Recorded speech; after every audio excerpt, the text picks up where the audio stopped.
Hey gang, FLX Beer Reviews, back with another episode of As the Beer Swirls. I'm Dan. I'm Mike. Dan? Is there somebody else here? Yeah, we brought back a repeat offender, if you will. Ah. Yeah. A repeat offender, as in he had some Tree House. We have some Tree House. He's back to reviewing beers. I want to review beers. Mike, do you want to review beers? I want to review this offense in the worst way. I think we should probably shut up and let him introduce himself, though, huh? Yeah, nobody knows who he is anyway. Who are you? I don't know. I just found this Julius laying on my front lawn, so I'm here. I'm willing to bet your front lawn isn't located in Delaware. It is not. Okay. Nobody wants to be in Delaware.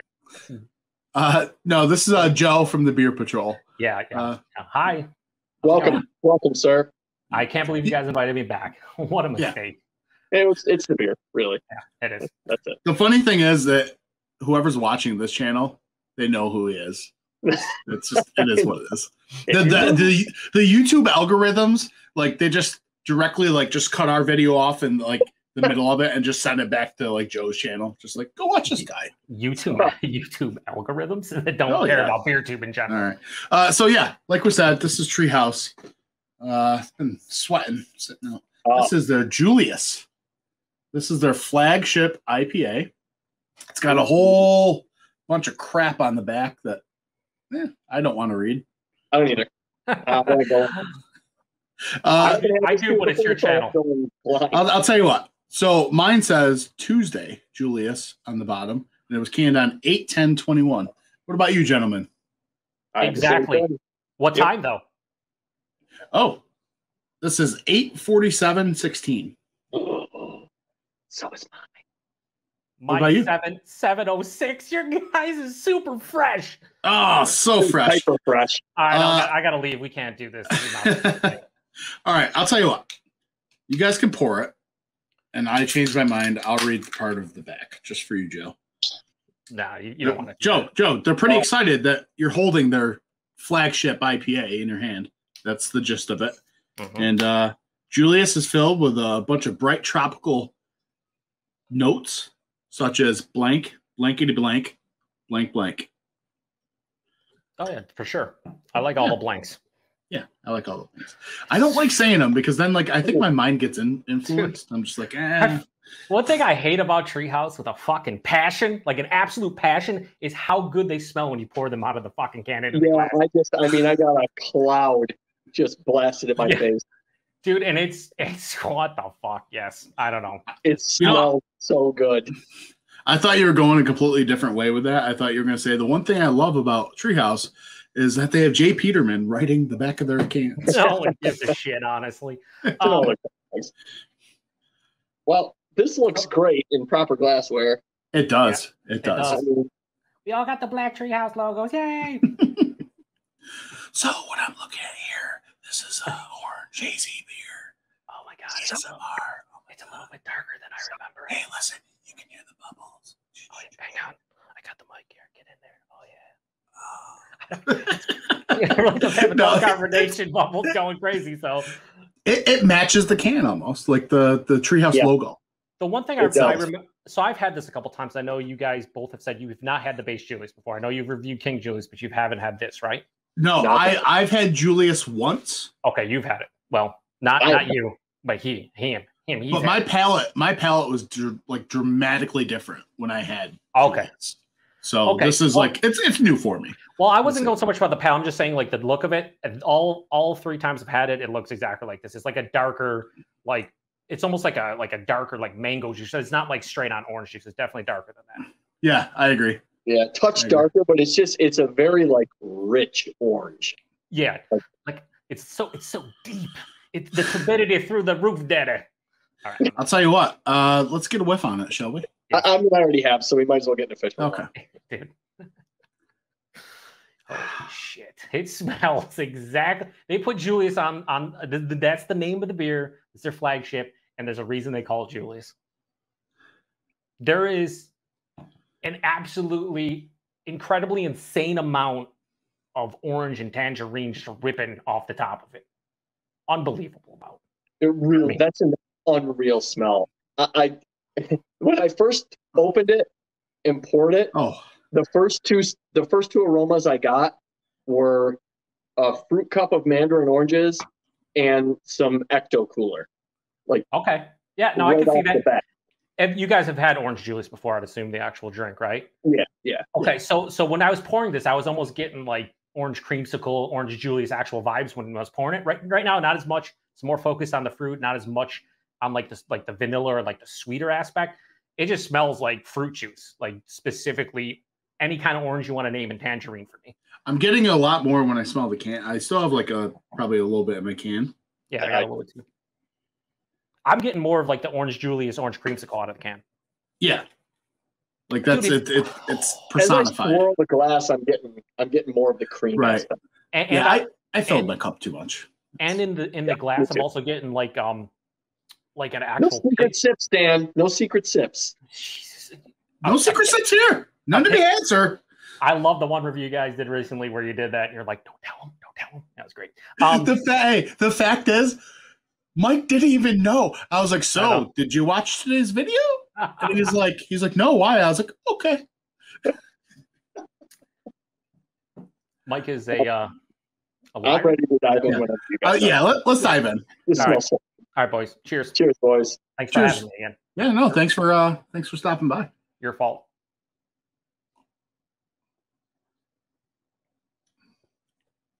All day crusher. That is so good. Wow. That is not at all the drain pour I thought it was going to be. That's the thing. We said 810, and we don't know you're going to post this video, but we're drinking this just under 2 months old, and it's still super fucking vibrant. Right. Like, and it's such a crusher. Like, this beer is really a crusher of a beer. I'm getting on the back end though, based off of the nose, it kind of shocks me about how much of a bittering effect I'm getting on the back end of it. And I'm not saying it's not pleasant. I didn't anticipate it based off the nose. Yeah, I thought it was just going to be complete straight juice, but that bittering aspect on the back is such a pleasant finish on it. It's really, really balanced. This is good. I think that's the one thing that makes this infinitely drinkable, which is why I'm saying it's a crusher. Even at almost 7%, you do get that like mild to pretty much approaching moderate bitterness. This is not, when we say bitter, we're not saying on the back end this is like crazy, but it's when you're smelling it and you go in for the taste, you're just thinking all juicy citrus fruits, and then you get that at the front of the palate, but on the back end, it's like, oh wow, this is bitter. There's a semi-dry kind of finish, and it balances out and makes it just infinitely more drinkable. Like, I just want to keep on crushing this, honestly. Yeah. I'm having a hard time not just slamming this. Yeah. So mine is still pretty chilled. I had it out of the fridge maybe, I don't know, 10 minutes, 10, 15 minutes. I think it was about 15. Yeah, 15 for us. Still pretty chilled. I mean, you can tell from the glass. But yeah, I'm interested to see what this turns into as it warms, because spoiler alert, we did some other videos, and one beer as it warmed did not get a popular reaction.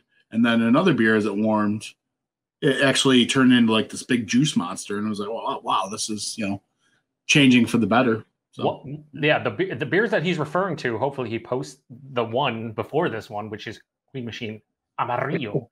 And then I have already posted the super. Oh yeah, that's right. Yeah. We drank that off camera, and that stayed the course and actually got more juicy. We'll see what happens with the Queen.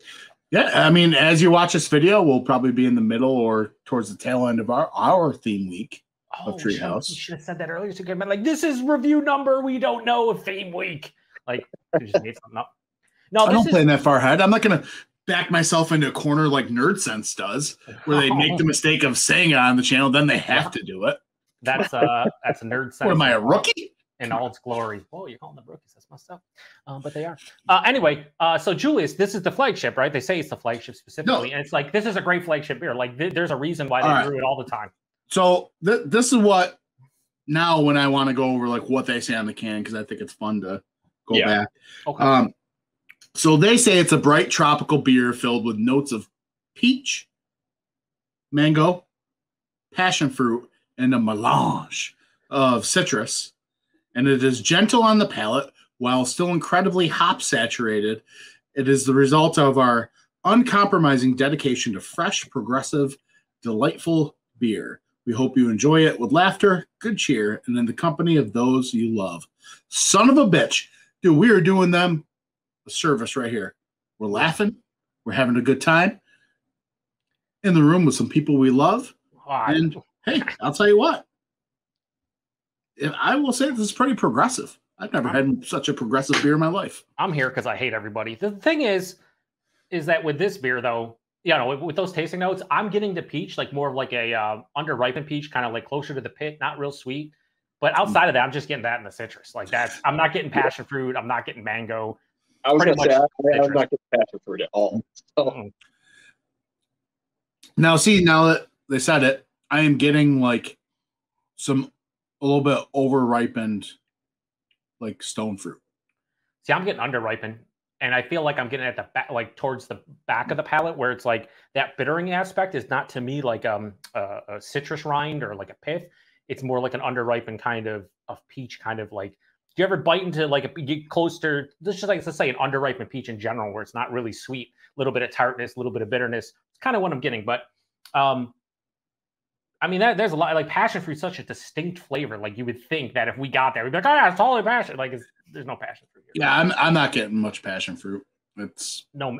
You could say anything. You said stone fruits could be mango, could be peach, could be apricot, could be whatever you want. I mean, I'm passionate about the orange flavors I'm getting. So yeah, the citrus is winning out. Like it's funny that they say a melange of citrus as the last tasting note because that should be the first one. Honestly, this is all tangerine, orange. Right.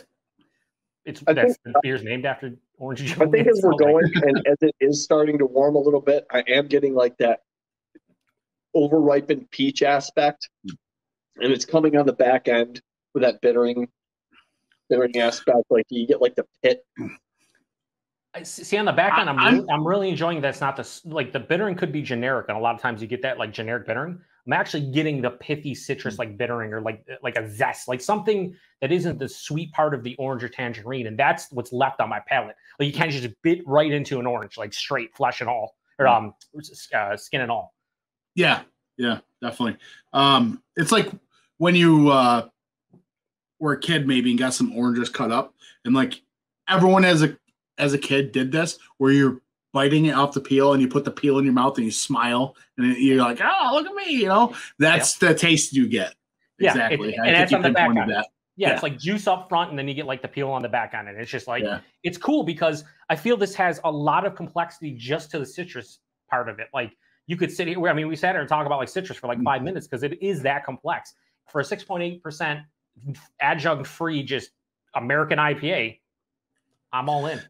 As this warms up, I am getting that just a minute amount of that bubblegummy kind of yeast. I could see that a little bit. Slightly. Yeah. We didn't talk about the body mouthfeel, but it's Tree House. It's a little bit lower than most of the beers we've been drinking ABV wise, but the body's like medium body and the mouthfeel is fucking Tree House. It's maybe not as soft and pillowy as some of those bigger ones that I've had recently, but like it's in that realm. I was gonna say it's still like for me, it's a straight medium body with a very nice soft mouthfeel. Super soft. It's so good. Yeah. So with all that being said, what are we rating it, Mike? Joe? I might go first. Jeez. I'll give it like a 4.7. Holy shit. I think this is delicious. Yeah, he's going high, sons. Go ahead. I'm liking it. It's just not to that level. Okay. I'm between 4.25 and a 4.5. I'm going to be generous this time because I'm really enjoying it. Just, again, you talk about like sharing it with loved ones and your friends and stuff. I think the atmosphere is maybe bumping this up a little bit for me. So I'll give it a low 4.5. I'll go 4.4. I really do enjoy it. Okay. It's really fucking good. And for a flagship beer that they brew a lot of, and I think a 4-pack of this is like $16-18, like all day, every day. I'm pretty sure it's 18 at most. So I will tell you when I got this beer or ordered it, I was looking at what beers they had available, and I was shocked at the price of their beer. Like it was so much cheaper than I thought it was ever going to be. A King Julius 4-pack was $20 a 4-pack, so like this is certainly less than that. Right. This is worth every penny. I mean, yeah. I think I'm at like a 4.3. Yeah, around 4.3. It's great. It's an all-day crusher. I have a memory of an 80-year-old man sometimes when it comes to like stupid stuff. Like I want to know the King Julius, what I rated it. Like I can't remember offhand. Mike, do you remember how you felt about that? Or I don't. I'd have to go back and look. Okay. That was a bit on the older side though when we did finally try it. So maybe we didn't get a fair shake. I'm looking at my Untappd check-ins for this beer specifically, the 2 times I've checked in. The first time I said tons of orange, peach, and tangerine with a great mouthfeel and solid bitterness. Glad I finally got a chance to try it. Damn tasty. Gave it a 4 or 5. The second time I had it, which was a couple years ago, not as good as the last batch, but still pretty damn tasty. Always love the orange and tangerine character, 4.25. So this is kind of in that realm between I rated the last ones. I would say this is more akin to the first time I had it, that peach, orange, tangerine thing. And I do like that. Again, I said solid bitterness, and I think we all agree this has a nice solid bitterness, moderate bitterness to kind of balance it out. So pretty much, like, I didn't go look at that. I just looked at that now because when you said that, I was like, oh, I probably have it on tap. Sure enough, I do. And I pretty much said to a T what I just said right now, which is pretty cool because that means that beer is pretty consistent then. Yeah. You know? Speaking of Untappd, that's down below in the description, along with Twitters, Instagrams, all the goodness you could ever ask for to find the good old FLX beer reviews. Give us a shout down in the comments below. Have you had this beer? What do you think of it? And hey, go check out Joe over at the Beer PaTroll. We'll link his channel down in the description. I'm sure we will. You guys are such kind individuals. Yeah. I can see the quotations all over that kind. So I'll tell you what, we're gonna check out of here. We're almost at episode of Seinfeld on the time marker, so we're gonna. We like to talk a lot when there's us. Yeah, it's all good. It's all good. It happens. All right. Cheers, guys. Cheers. Thanks for watching. Thanks. I appreciate you guys inviting me.